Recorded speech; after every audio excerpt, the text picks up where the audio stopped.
sometimes it takes time for us to know that all this was there in Genesis. Like each one of us can have a personal journey with God, and depending on our personal journey with God, it isn't necessary that God will reveal something to us all from the same passage that He revealed to somebody else. So for me personally, I first got revelation from Book of John, and from there my lens changed, and then whatever I read in the Bible seemed to be very different than what I was taught in church or Sunday school, or I believed to be true, coming to a conclusion from different sources of information.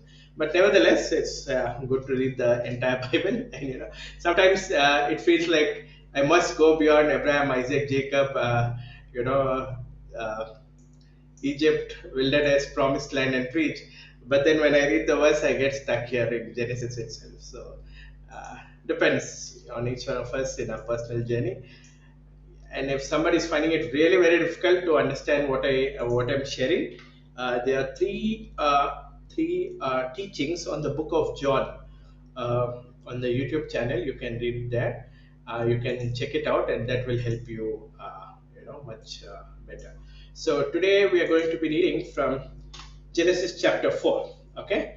Now Adam knew his wife, and she conceived and bore Cain, and said, I have acquired a man from the Lord. Then she bore again, this time brother Abel. Now Abel was a keeper of sheep, but Cain was a tiller of the ground.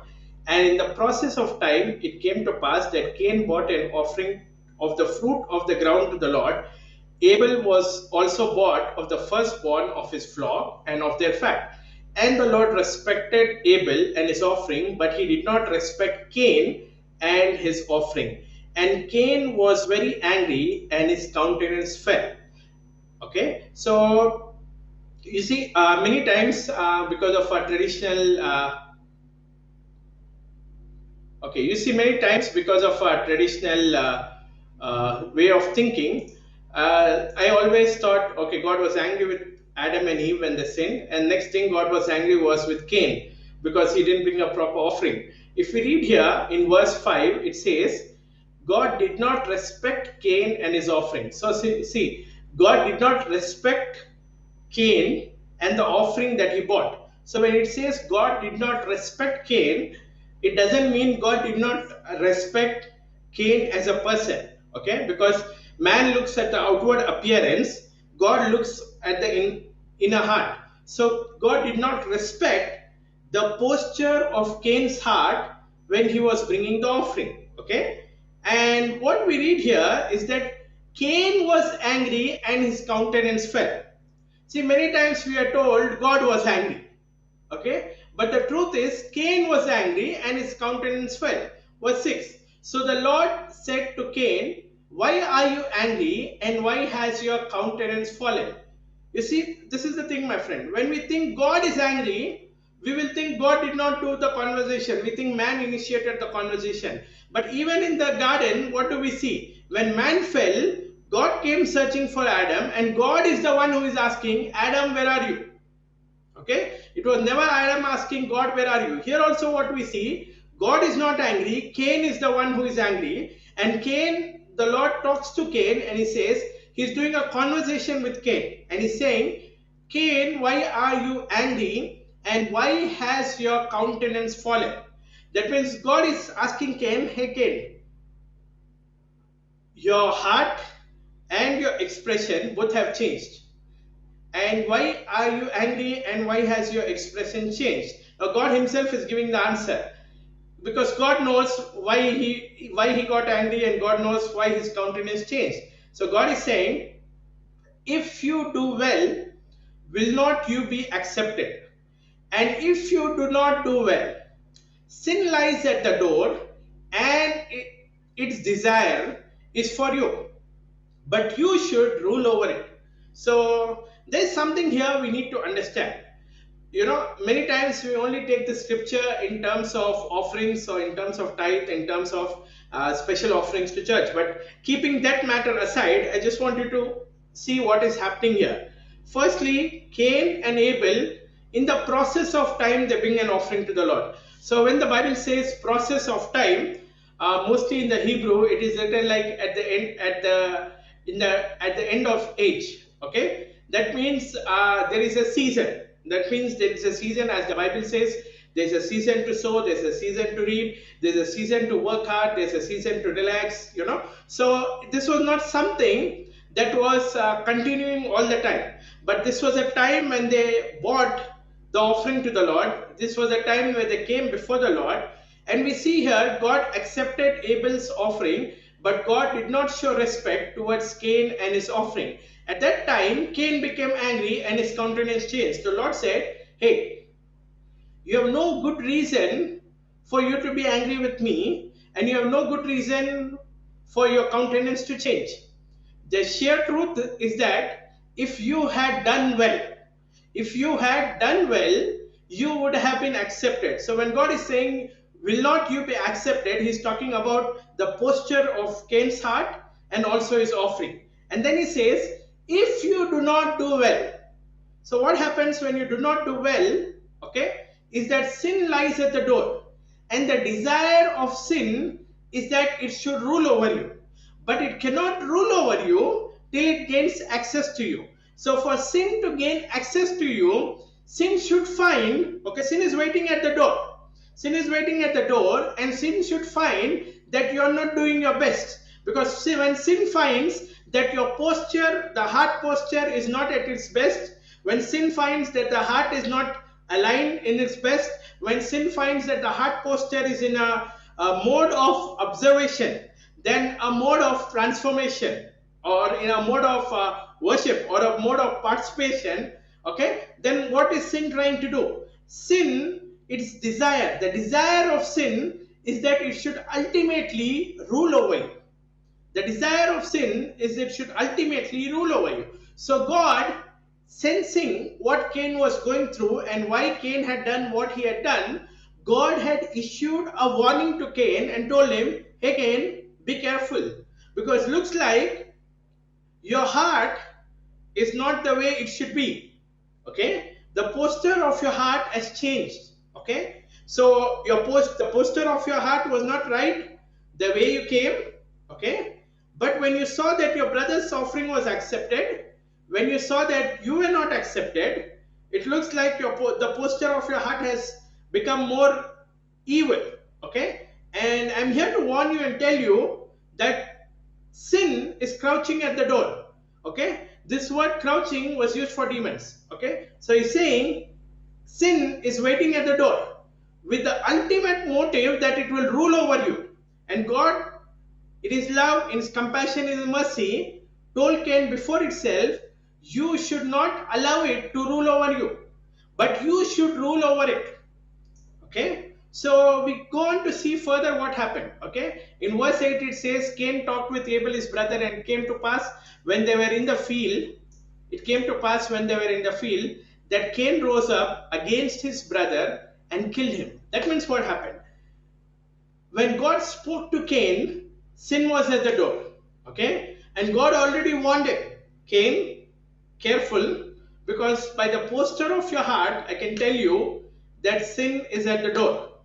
And the last desire of sin, the final desire of sin, is to rule over you, is to bring death to you. Okay, but not foreseeing this final thing that sin wants to do for you, you might entertain it. And the same thing happened with Cain. Okay, he could have just gone back.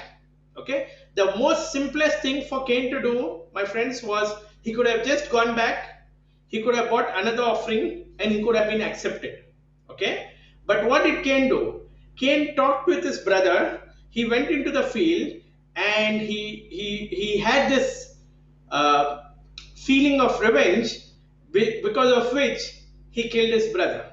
So as God said, careful, sin gained access, and sin started ruling in Cain's life. But God already told Cain, you should rule over it, you should not allow it to rule over you. So what I want you to understand is what God told Cain in verse 7. If you do well, will you not be accepted?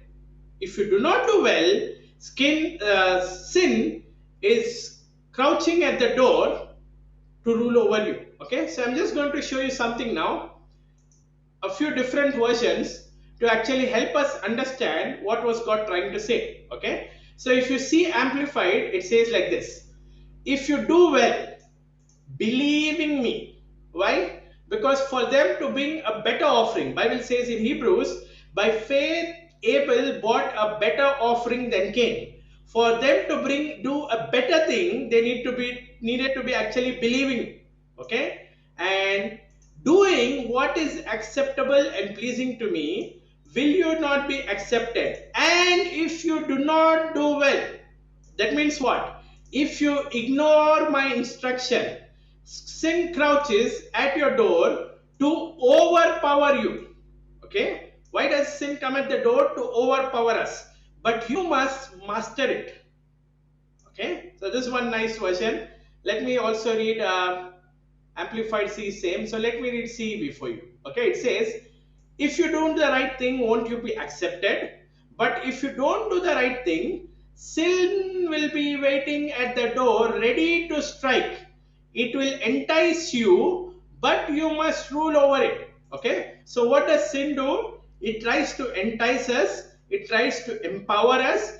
When we have not made up our mind to rule over it, okay, we will fall for the deception, and because sin has made up its mind, it will want to rule over us. Okay, so let's see what does CEV say. If you have done the right thing, you would be smiling, but you did the wrong thing, and now sin is waiting to attack you like a lion. Sin wants to destroy you, but don't let it. Okay, so when we say sin is going to master, what does it mean? It's going to destroy the person. Okay, let's come to okay, let's read EXB. If you do well, correctly, appropriately, I will accept you. But if you do not do them well, correctly, appropriately, sin is ready to attack you, crouching at the door with its desires to control you, but you must rule over it. Okay, last one. Let's read. Okay, let's read two more. TLB MSC. It can be bright with joy if you do what you should, but if you refuse to obey, watch out. Sin is waiting to attack you, longing to destroy you, but you can conquer it. Okay? So, all the while, God was telling Cain that he had the capability. Message version says like this: God spoke to Cain, why this tantrum? Means God is saying to Cain, hey, what is this emotional drama? What is this, moody, trying to be one thing on the outside, inside, moody thing? Why the sulking? If you do well, won't you be accepted? And if you don't do well, sin is waiting, is lying in wait for you, ready to pounce. It's out to get you, but you need to master it. Okay. So from everything, what we understand is that if we have not made up our mind to conquer sin, to overcome sin, not to allow sin, not to give access to sin, not to continue in a particular cycle, not to, many people, they don't understand that when they are emotionally low, okay, when they are emotionally low. Now you can get emotionally low for the right reason and wrong reason. Sometimes, people, when people give them wrong advice, they're emotionally high. Good. But when they get the right advice, they just get offended. They just get, start feeling bad. And then they're emotionally low. They don't understand. When they're emotionally low or emotionally negative, they don't understand. That is the time sin in a deceptive form is waiting at the door. Okay, that is why if you find yourself moody, if you find yourself emotional, if you find yourself, everyone is emotional. Okay, no, there's nobody who is not emotional. But if you're too emotional, if you're of a kind where people can't say what you are truly on the inside, but emotionally what is happening to you on the inside, and we have all these things like God will take care of those who has hurt me. I know what I've been through. All these things, feelings on the inside. We need to be careful because those are the moments sin is actually waiting on the door. Okay, Many people, they're good when they are in public, they're good when they are in a friend circle, they're good when they're in family. But on the inside, when we talk to them, we understand that on the inside, everywhere they go, every place they go, they only feel rejected, they only have pain, they only have pity, and they only have something to say that they are victims and other people are actually the ones who are wrong. Okay, now these all feelings on the inside which transfer wrong kind of frequency, or which keep a frequency around you, this will attract sin like a magnet.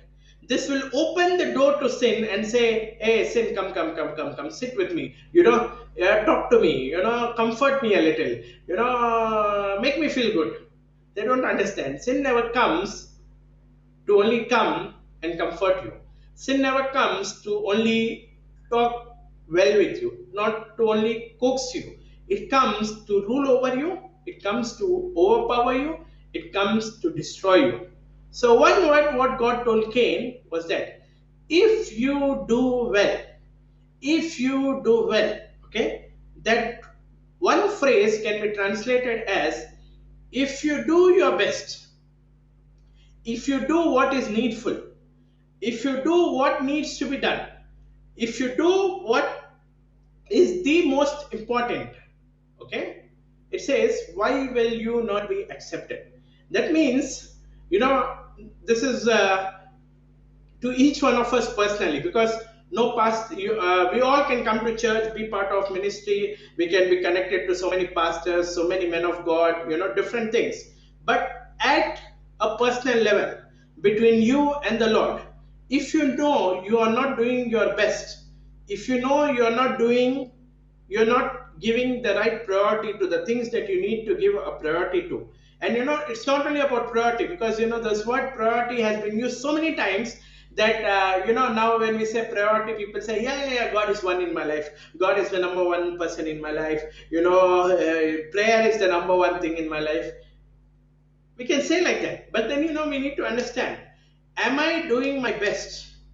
If I say God is my priority, am I doing my best? Am I, is my whole concentration, is my whole focus, when I go into the time of prayer, can I say that the way I spend time with my Creator, the way I spend time with my Father, the way I spend time in prayer, can I say that this will surely affect my entire day?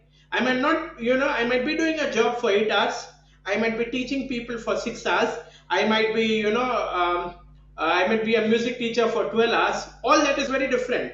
But can you surely say that 1 hour or 2 hours that you've been in prayer and reading the word, that has been the best time of the day, by which you know that you can control all other parts of the day, by which you know that there is a joy, a frequency, there is a power that is working for you throughout your entire day?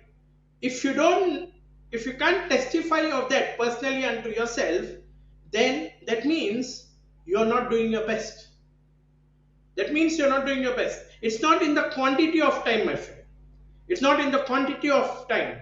It is in how you come as a person, how you come with everything you've got, your energy, your focus, you as your person, your reliance, your dependence on God, and how you spend time in His presence. It's about that. And many people, they still have this thing, why God must bless that person, why God bless that person soon. They don't understand. Sometimes people are desperate. When they are desperate, they just what do you say, they throw everything out and they just lean on God, they just depend on God, they give it their best, and the grace of God just hits them back the same way.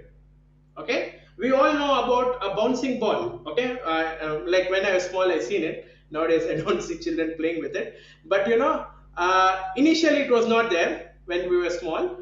We had this cricket ball, this ball, that ball, football, everything, plastic balls, footballs, everything. But when this bouncing ball came, we were surprised, because you take that ball and you hit it with a little energy to the ground, it will not come back, it will not come back to the height from which you threw it.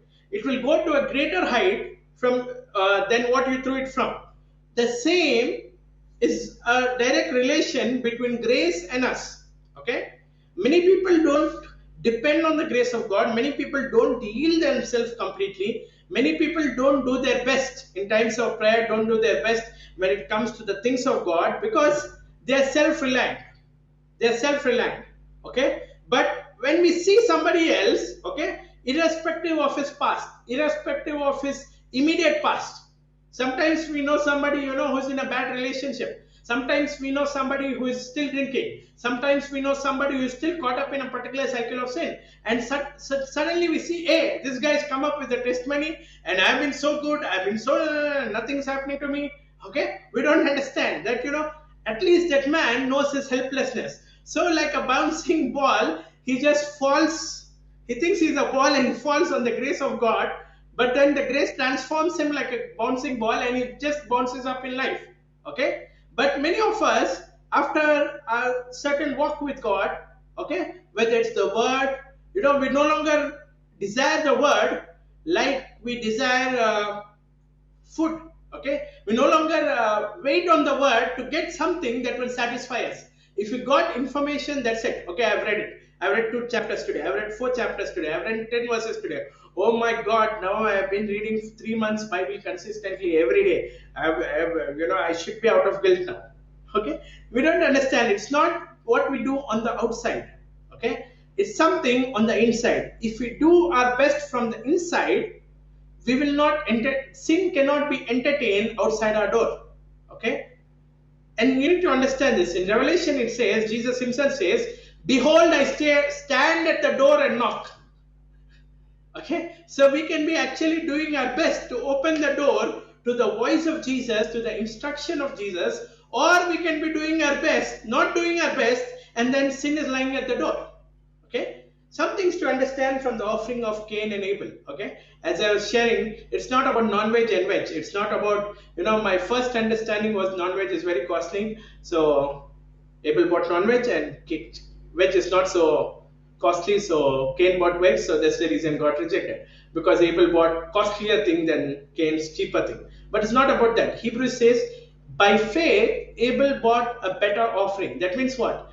Abel did not only see the offering, he saw the consequences of what he was going to do. That means he had faith to know that what he is doing will have a certain result in his life. Okay? Many people, when we go into pray, we just want to pray because we don't want to live under the condemnation that we have not prayed. We read the word because we don't want to live under the condemnation that we did not read the word. So when we do like that, we are actually like Cain and not like Abel.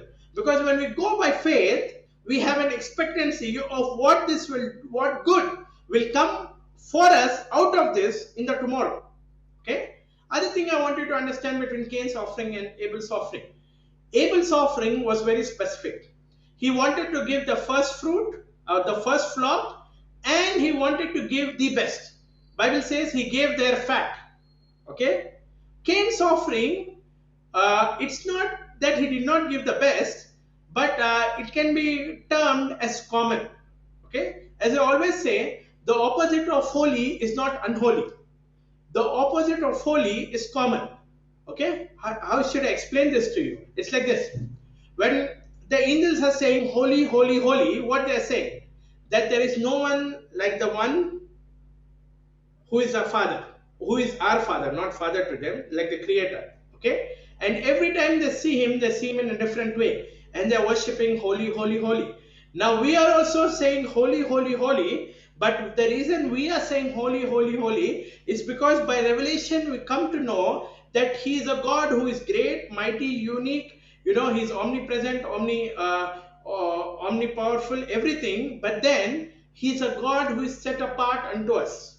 Okay? So his relationship with us is not a common relationship. Okay? Now when I say Cain bought something common, what do I mean? Okay? Yeah, somebody wrote it like this. Abel was intentional and Cain was casual about his offering. Right? So we know that faith is intentional.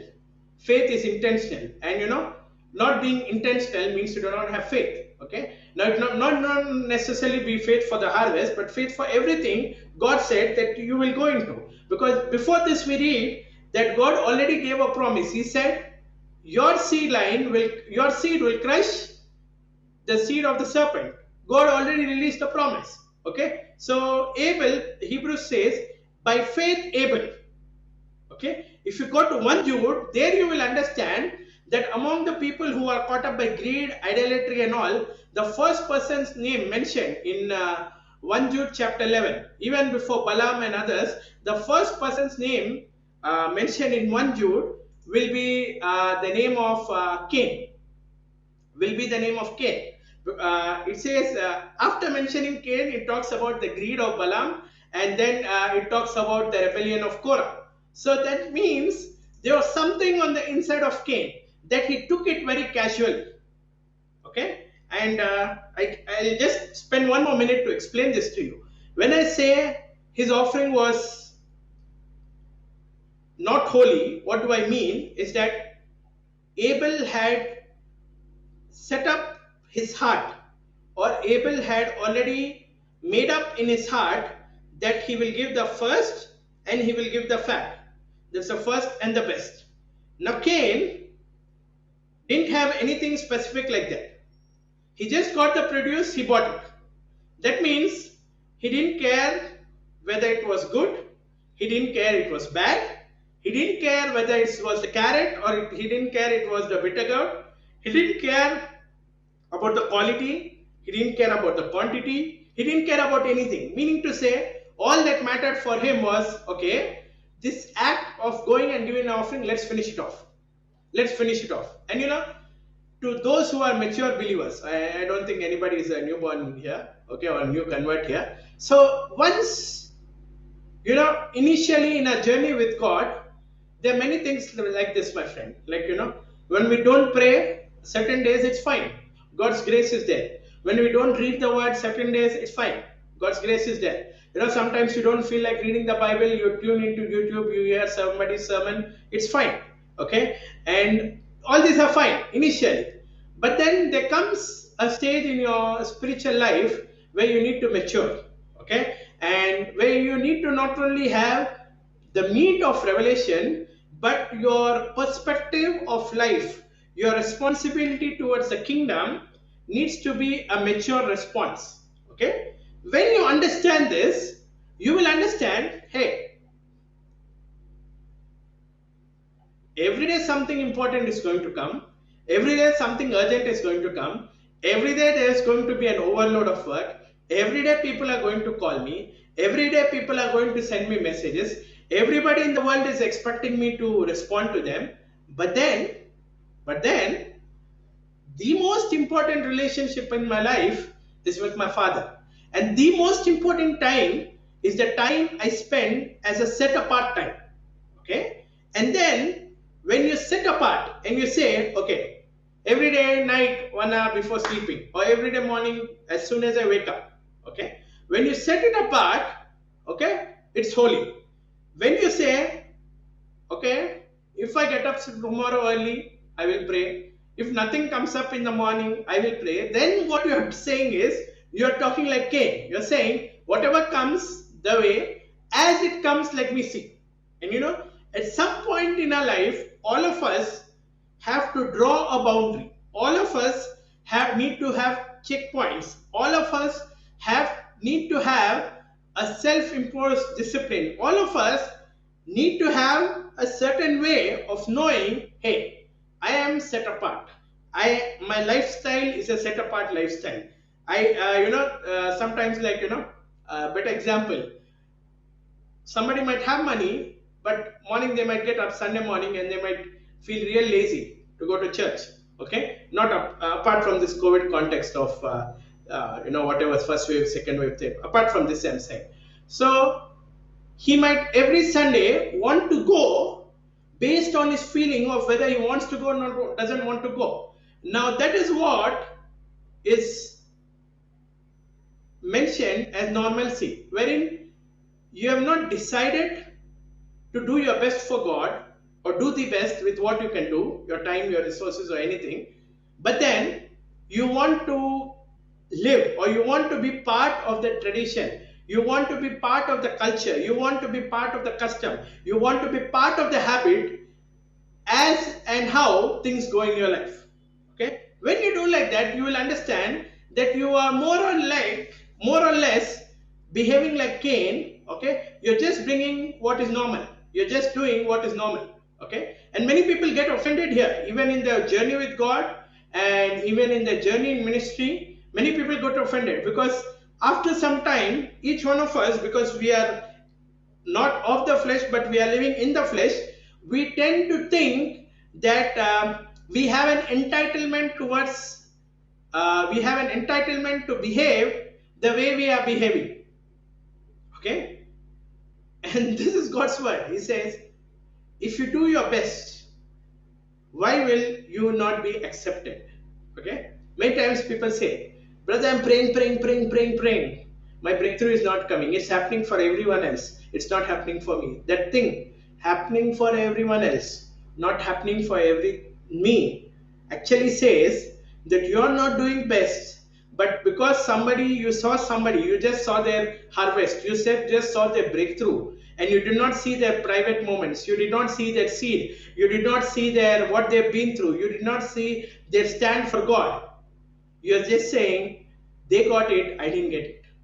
But when we mature in the Lord, when we know God as a Father, one thing we understand, that He's perfect, He's not partial, and if He's perfect and He's not partial, then if I do my best, then I will have the same results. I will not have as per the same timeline as the other person, because each one of our lives is different. But then I will never end up complaining, grumbling, murmuring, or being offended with God because I didn't get it in the same timeline that the other person got it. Okay, Cain could not understand, or did not give his ears to the instruction, the warning God gave. What happened? He went from being a murderer, he went from being somebody who's, it just started with his countenance falling. Remember this, my friend. Countenance falling and anger. Many people, they don't have anger on the outside, they have anger on the inside.